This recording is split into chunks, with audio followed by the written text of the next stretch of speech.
नमस्कार। आपने डिटेल्स दी थी 1 जून 1989 4:53 सुबह प्रातः आपका जन्म हुआ। 30 वर्ष पूर्ण कर चुके हैं आप। 31वें वर्ष में इस बार हो जाएंगे जून के महीने में।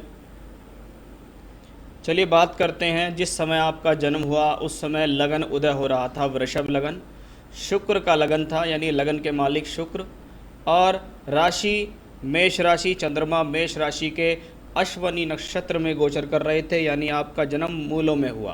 कहते हैं ये मूल का नक्षत्र है अश्वनी नक्षत्र। आपका जन्म गंडमूल नक्षत्र में हुआ है। राशि का मालिक मंगल है। लग्न और राशि दोनों के मालिक मंगल और शुक्र हैं, यानी इत्तेफाक से यहाँ देखिएगा आप कि आपके लग्न का मालिक शुक्र और सप्तम भाव का मालिक मंगल, 12वें भाव का मालिक मंगल और राशि का मालिक भी मंगल, क्योंकि चंद्रमा मंगल की राशि में बैठा हुआ है। ये दोनों सेकंड हाउस में बैठे हैं। मंगल शुक्र का कॉम्बिनेशन जीवन में व्यक्ति को आकर्षित करता है। आकर्षित करने का मतलब है ये एक आकर्षण का केंद्र होता है। व्यक्ति जीवन में सभी उन चीज़ों के प्रति आकर्षित रहता है जो कि सामाजिक तौर पे लुभावने वाली हों। सुंदरता, भौतिक सुख, सुख साधन, मकान, वाहन, स्त्री, अपोजिट सेक्स के प्रति आकर्षण होना, ये सब चीज़ें इस कॉम्बिनेशन से देखी जाती हैं और व्यक्ति इनसे मोह भंग नहीं हो पाता उसका। मैंने बहुत हॉरोस्कोप देखी हैं जो लोग बागों की इच्छाएं 55-60 वर्ष तक भी प्रगाढ़ ही रहती हैं, उनकी इच्छाएं कभी ख़त्म नहीं होती। इसको एक कॉम्बिनेशन ये भी कह सकते हैं कि ये कॉम्बिनेशन जीवन में सेटिस्फेक्शन नहीं दे पाता है। मंगल और शुक्र दोनों वाणी स्थान में जब पहुंच जाते हैं तो व्यक्ति पैसे के हिसाब से ठीक रहेगा, कुटुंब के हिसाब से ठीक रहेगा, बोलचाल की भाषा से समाज में भी अपना स्तर बनाएगा और घर परिवार के लोगों के बीच में भी अपनी भूमिका निभाएगा। साथ ही साथ जब मंगल और शुक्र ग्रह धन भाव में बैठते हैं तो व्यक्ति अपनी वाणी के बल पर धन कमाने में सक्षम होता है। लग्नेश शुक्र का दूसरे धन भाव में होना और धन भाव के मालिक बुध से राशि परिवर्तन करना, ये स्थिति घर परिवार के लिए अच्छी होती है, कुटुंब के लिए अच्छी होती है, पैसे के लिए अच्छी होती है और व्यक्ति को जीवन में पारिवारिक सपोर्ट भी होता है। कभी कभी ऐसे लोगों का जो कुल है वो भी मैंने थोड़ा सा बड़ा देखा है, ठीक ठाक संपन्न परिवार ऐसे लोगों के होते हैं। लगन में बुध हैं, वक्री होकर बैठे हैं। दिग्बली बुध जब वक्री होकर लगन में बैठता है तो ये व्यक्ति को चातुर्यता देता है, चतुराई देता है, थोड़ा सा व्यक्ति के बीच में स्वार्थीपना भी देता है। उससे थोड़ा सा व्यक्ति को बचकर चलना चाहिए, क्योंकि बुध यहाँ धन भाव के मालिक हैं। धन देंगे, अच्छी वाणी देंगे, कुशाग्र वाणी देंगे, साथ ही साथ पंचमेश भी हैं। संतान का सुख व्यक्ति को मिलेगा, अच्छी बुद्धि मिलेगी, अच्छी कैचिंग पावर मिलेगी, अच्छी एजुकेशन करने में भी बच्चा सक्षम रहेगा। मंगल और शुक्र दूसरे घर में बैठे हैं और शनि अष्टम भाव में बैठे हैं। शनि भाग्य स्थान और दशम कर्म स्थान दोनों के मालिक भी हैं। इस प्रकार की स्थिति व्यक्ति के जीवन में आयु के उद्देश्य से ठीक है, कोई प्रॉब्लम नहीं है, लेकिन प्रोफेशनली व्यक्ति को जीवन में संघर्ष करना पड़ता है। यानी अपने प्रोफेशन को बनाने के लिए व्यक्ति को संघर्ष करना पड़ता है, क्योंकि आपके प्रोफेशन का मालिक अष्टम भाव में बैठकर अष्टम से दशम को देख रहा है और दशम में राहु बैठे हुए हैं। यानी कर्म स्थान पर शुभ आस्पेक्ट नहीं है, अशुभ आस्पेक्ट है और कर्म स्थान का मालिक जहाँ है। मैंने अधिकतर देखा है अष्टम का शनि प्रोफेशनल लाइफ में तकलीफ़ देता है। साथ ही साथ ये प्रेम संबंधों के लिए अच्छा नहीं माना जाता। उसके अलावा जीवन में शिक्षा को लेकर भी परेशानी देने में सक्षम होता है। कभी कभी शिक्षा डिले हो रही है, शिक्षा में रुकावट आ रही हैं, स्ट्रीम चेंज हो रहा है, थोड़ा गैप हो रहा है, वो सब चीज़ें भी ऐसे चार्ट्स में देखी गई है। वक्री शनि जब अष्टम भाव में हो और अगर इसकी दशा भी आ जाए तो ये आपको एक ऐसी बीमारी दे सकती है जो कि बहुत लंबे समय तक आपको परेशान कर सकती है। भाग्य स्थान का मालिक है यहाँ शनि, अपने से द्वादश बैठा है। जब अष्टम भाग्य का मालिक अष्टम में हो तो कभी कभी व्यक्ति जीवन में अपनी स्वयं की गलतियों के कारण अपने भाग्य का नुकसान कर लेता है। इसलिए जीवन में जो भी स्टेप आप लें वो बहुत सोच समझ कर लें, क्योंकि प्रोफेशनल लाइफ तो यहाँ मुझे आपकी दिखाई दे गई। जीवन में पैसा तो दिखता है लेकिन प्रोफेशनल लाइफ टफ है। लगन में 2 ग्रह और बाकी थे, वो हैं सूर्य और बृहस्पति। सूर्य चतुर्थेश हो के लगन में, चौथे घर का मालिक, सुख स्थान का मालिक जब लगन में हो, जीवन में सुख साधन का भोग करेगा, वाहन का भोग करेगा, ज़मीन मिलेगी, पैसा मिलेगा, स्वयं के बल पर भी मकान ज़मीन खरीदने में व्यक्ति सक्षम रहता है। चलिए बात करते हैं बृहस्पति के बारे में। एकादशेश बृहस्पति, लाभ मालिक बृहस्पति जब लग्न में बैठा हुआ हो तो ये लाभ के लिए अच्छा संकेत है। अष्टमेश हो के लगन में हो जाए तो फिर से इसने कहा एज ए अष्टमेश लगन में जाना थोड़ा लाइफ को क्रिटिकल बनाता है, लेकिन एक शुभ ग्रह बृहस्पति जब लग्न में पहुँचे और सूर्य की आभाव से अस्त हो जाए तो ये बृहस्पति आपको नुकसान नहीं पहुँचा सकता। अष्टमेश को यहाँ पर सूर्य ने अस्त किया हुआ है। वैसे बृहस्पति लगन में बैठकर दिग्बली होता है। लगन में बहुत 2 अच्छे ग्रह बैठे हुए हैं, एक बृहस्पति है और एक बुध है। दोनों ही अपनी जगह ज्ञानवर्धक हैं। एक आपको नॉलेज देता है यानी ज्ञान देता है, सामाजिक समझ देता है। दूसरा आपको पढ़ाई लिखाई से संबंधित भी स्थितियों को परिपक्व करता है। बुध की स्थिति नवांश कुंडली में भी बढ़िया है। नवांश में बुध लगन में बैठा हुआ है फिर से, और बृहस्पति नवांश कुंडली में उच्चस्थ राशि में यहाँ बैठा हुआ है। नवांश में जहाँ ग्रहों का बल देखा जाता है वहाँ शुक्र भी स्वराशि के हो रहे हैं, तो ये स्थिति भी अपने आप में एक अच्छी स्थिति दिखती है। पंचम भाव पर 2 अशुभ ग्रहों का प्रभाव, मंगल और शनि जब पंचम भाव पर दृष्टि देते हैं तो ये स्थिति वैसे ज़्यादा तौर पर देखी जाती है महिलाओं की कुंडली से, लेकिन पुरुष की कुंडली के तौर पर अगर देखें तो संतान प्राप्ति में परेशानी का ये कॉम्बिनेशन भी है। चंद्रमा 12वें घर में, तीसरे घर का मालिक जब 12वें घर में पहुंचता है और वो चंद्रमा मूलों का चंद्रमा हो, यानी 10 साल की महादशा जीवन में आएगी, ये आपको तनाव दे सकती है। चंद्रमा चर राशि में है, विचारों का आवागमन दे सकती है। कभी विचार कुछ आ रहे हैं, कभी विचार कुछ आ रहे हैं, व्यक्ति एक जगह सेटल नहीं हो पाता है। साथ ही साथ दौड़ भाग, यात्रा, स्थान परिवर्तन, यानी कुछ ना कुछ व्यक्ति की लाइफ में लगातार इस चंद्रमा की दशाओं के दौरान चलता ही रहता है। तो ये तो थी एक प्लैनेटरी पोजीशंस जो आपके हॉरोस्कोप में दिखाई दी हैं। थोड़ी बहुत प्रॉब्लम्स चार्ट में दिखाई दी है, लेकिन बहुत अच्छी स्थितियाँ भी कुंडली के ग्रहों ने यहाँ दर्शाई हुई हैं। अब बात करते हैं आपकी दशाओं की, फिर आपके सवालों के जवाब मैं दूंगा। दशा चल रही है आपको चंद्रमा की महादशा 2018 के मई से शुरू हुई। चंद्रमा इस कुंडली में तीसरे घर के मालिक हैं। तीसरा घर स्थान परिवर्तन, यात्राएं, छोटी यात्राएं, बड़ी यात्राएं, दूर की यात्राएं, रेगुलर ट्रैवलिंग्स में रहना, पता लगा रोज़ाना 30-40 किलोमीटर आ रहे हैं, 30-40 किलोमीटर जा रहे हैं, ऐसी ट्रैवलिंग्स, मकान का चेंज होना आदि भी ऐसे प्लैनेट्स से देखा गया है।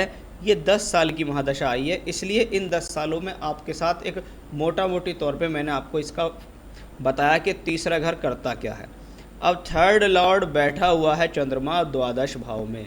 12वां घर दूरी, चिंताएं, खर्च, अचानक से आने वाले खर्च, बीमारी पर होने वाले खर्च, मानसिक चिंता देना और मन को स्थिर ना रहने देना, क्योंकि यहाँ चंद्रमा अश्वनी नक्षत्र गंडमूल में है और चर राशि में है, मंगल की चर राशि में भी है। इसलिए चंद्रमा का दशा में आपको इस प्रकार का फल मिलेगा, यानी सोर्स ऑफ इनकम होगी, भागा दौड़ी से होगी, संघर्ष से होगी, स्थान परिवर्तन करने से होगी, यात्राएं करने से होगी।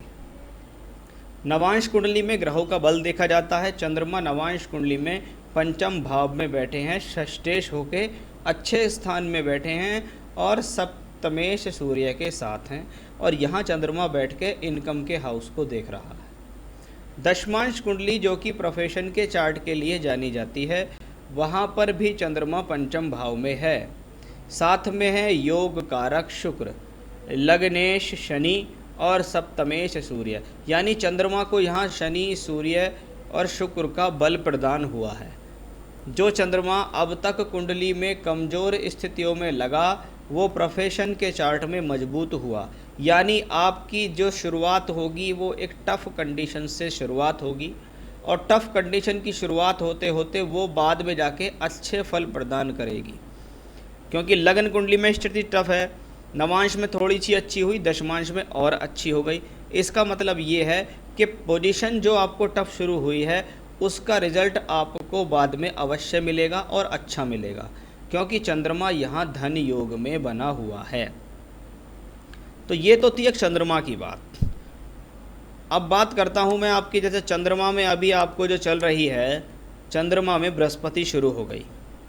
बृहस्पति लग्न में बैठे हैं, धनेश बुध के साथ बैठे हैं, चतुर्थेश सूर्य के साथ बैठे हैं, नवांश में उच्च के हैं, और बृहस्पति यहाँ भी धन भाव के मालिक हैं, केंद्र में बैठे हुए हैं। इसका मतलब है वर्तमान की स्थितियाँ सोर्स ऑफ इनकम को दर्शा रही हैं। बात वो अलग है क्योंकि चंद्रमा की दशा चल रही है, चंद्रमा मन नहीं लगने दे रहा, चंद्रमा सेटिस्फेक्शन नहीं दे रहा, वो एक अलग मैटर है। लेकिन सोर्स ऑफ इनकम तो प्लेनेट ने बनाई हुई है लगातार। आपने मुझसे पूछा कि मैं सीए हूँ, प्रैक्टिस करूँ या इंडस्ट्री में जॉब करूँ, यानी या तो मैं अपना स्वयं का व्यवसाय करना शुरू कर दूँ या मैं नौकरी करना शुरू कर दूँ। देखिए, मैंने बहुत अधिकतर देखा है चार्ट्स में कि भाई जब तक तुमको दशाएं मजबूत ना चलें, क्योंकि बिजनेस का मतलब होता है जीवन में एक लंबी प्रोग्रेस करना। बिजनेस ऐसा नहीं है 2 साल के लिए करा और छोड़ दिया। नौकरी में तो क्या है, 2 साल करा, अच्छी मिल रही है, दूसरी पकड़ ली, फिर तीसरी पकड़ ली। तो चंद्रमा की दशा जो कि आपको 2028 के मई तक चलेगी, जीवन में लंबा समय है। इस चंद्रमा में क्योंकि ये थर्ड लॉर्ड है, समय समय पर आपको परिवर्तन देगा। तो मैं जब तक आपको चंद्र की दशा चल रही है तब तक मैं आपको सलाह दूंगा कि आप नौकरी ही करें, आप इंडस्ट्री में जॉब करें। यानी अभी लगभग जीवन के 6-7 साल आपको जीवन में अभी नौकरी ही करनी है। उसमें समय समय पर आपको तरक्कियां मिलेंगी, समय समय पर स्थान परिवर्तन होंगे जिनसे आप तरक्की करेंगे, क्योंकि चंद्रमा की दशा में रेगुलर सोर्स ऑफ इनकम बनता है।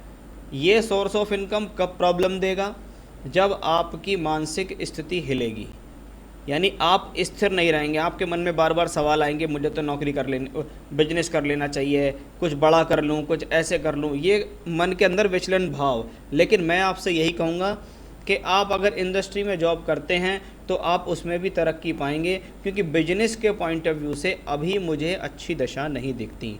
लेकिन जब मंगल की दशा शुरू हो जाएगी, ये मंगल है जो कि मई 28 से शुरू होगा, आप 2027 से अपनी योजनाएं बनाने शुरू कर देना बिजनेस के लिए। मंगल आपका सभी जगह कहीं ना कहीं बेहतर स्थितियों में पाया गया है। यहाँ भी शुक्र के साथ है, अच्छी स्थिति में है, यहाँ भी देखिए बहुत अच्छी स्थिति में है, और यहाँ भी देखिए लगन में ही बैठा हुआ है। उसके बाद आपको अपने जीवन में वापस पलट के देखने की ज़रूरत नहीं पड़ेगी। वो एक बहुत अच्छे बिजनेस का संयोग है, मंगल और मंगल के बाद राहु। जीवन की सबसे बेहतरीन दशा होगी आपको राहु की महादशा, जिसमें आप जीवन में बहुत बहुत अच्छा धन कमाएंगे, करोड़ों रुपया आप उस दशा में कमाएंगे। ये होगी मई 35 से 18 साल की राहु की दशा, आपको जीवन में अच्छा खासा धन प्रदान करने वाली दशा होगी। तो इंडस्ट्री में जॉब करते रहिएगा। अभी तो मैंने आपको बता दिया है। अच्छी अर्निंग कब, मैंने अभी आपको उस बारे में बताया कि मंगल से अच्छी अर्निंग शुरू है। अभी भी कोई ख़राब अर्निंग नहीं होगी, धीरे धीरे करके स्टेप बाय स्टेप तरक्की करेंगे आप। लेकिन ज़्यादा अच्छी बात करूं कि ये हॉरोस्कोप जीवन में बढ़िया कब हो जाएगी, तो उसमें तो अभी समय है। लेकिन मैं मंगल की दशा से कह सकता हूं कि सोर्स ऑफ इनकम अच्छे हो जाएंगे, 2028 से अच्छी इनकम शुरू हो जाएगी। आपने कहा 2 साल में कई बार काम चेंज किया, उसका सीधा सीधा रीज़न है, कुछ मत देखो, चंद्रमा को देखो। चर राशि का चंद्रमा, शास्त्र कहता है चंद्रमा मनसो जात, चंद्रमा मेरे मन का मालिक है। जब मेरा मन ही स्थिर नहीं है तो मुझे प्रॉब्लम होगी ही। देखिए, यहाँ भी चंद्रमा सूर्य के साथ है, अमावस का चंद्रमा, यहाँ भी चंद्रमा सूर्य के साथ है, अमावस का चंद्रमा। तो भाई साहब, अगर चाहोगे तो आप इन अभी आने वाले साल में तो हो सकता है 10 नौकरी और बदल लो, लेकिन ये आपके लिए एक अच्छा इंडिकेशन नहीं होगा। आपको किसी एक जगह पर लगकर काम करना चाहिए, लंबे समय तक काम करें, दिमाग को स्थिर रखें। कुछ उपाय मैं बताऊंगा, कुछ आप अपनी तरफ से कोशिश करना, नहीं तो आप प्रॉब्लम्स में आ जाएंगे कि यार मैं तो दुनिया बार बार कुछ ना कुछ कारण से मेरा मूड चेंज होता है और मैं नौकरी छोड़ देता हूँ। क्योंकि चंद्रमा जब अग्नि तत्व राशि में केतु के नक्षत्र में हो तो ये एग्रेशन भी देता है, ये चिड़चिड़ाहट भी देता है, और वो चिड़चिड़ाहट किसी के साथ भी हो सकती है आपकी। तो उसका भी आपको खासा ध्यान रखना होगा।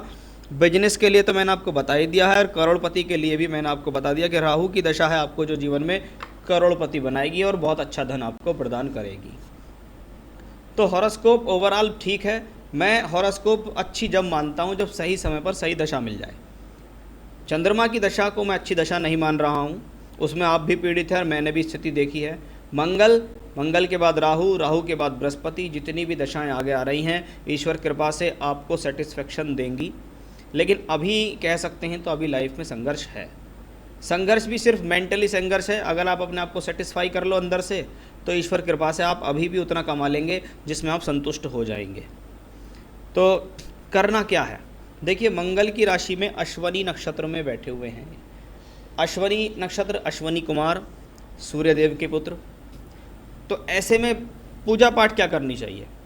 सबसे पहले सुबह नहाइए धोइए, भगवान गणेश का स्तोत्र पाठ है, संकट नाशन गणेश स्तोत्र। इसको आप गूगल कर लेंगे, आपको मिल जाएगा। इसमें 8 श्लोक हैं, वो आपको रोजाना पढ़ने हैं। ये पहली पूजा। दूसरी पूजा भगवान शिव का स्तोत्र है रुद्राष्टकम। रुद्राष्टकम का आपको पाठ करना है, ये आपका दूसरी पूजा हुई।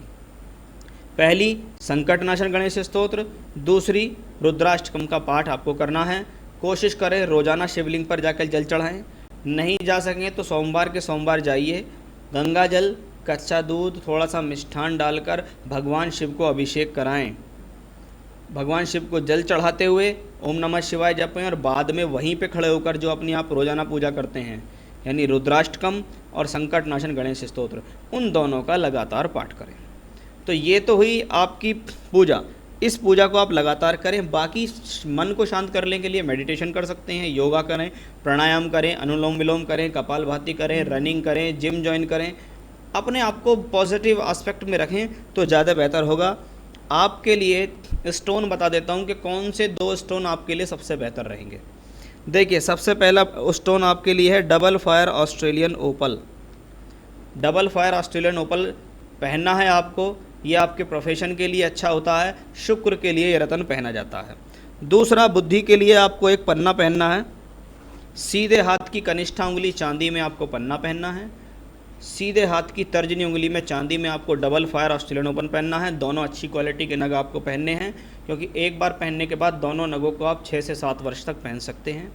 आपको चाहिए तो मैं आपको रिंग बनाकर आपके एड्रेस तक प्रोवाइड करा सकता हूं। सर्टिफाइड स्टोन मैं अपने क्लाइंट्स को प्रोवाइड कराता हूं। स्टोन दिखा भी सकता हूं, स्टोन प्रोवाइड भी करा सकता हूं। तो ये 2 स्टोन आपको पहनने हैं और दो ही पूजा आपको करनी है, ये मैंने आपको बता दिया है।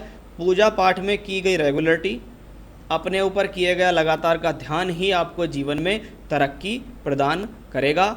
ओवरऑल ये चार्ट बहुत अच्छा है। थोड़ा सा पेशेंस रखना है और थोड़ा समय का इंतजार करना है, आप जीवन में अच्छी खासी तरक्की करेंगे। तो ये था आपका चार्ट। आपके द्वारा पूछे गए सवालों के जवाब भी मैंने इसमें यहाँ दिए हैं। नमस्कार।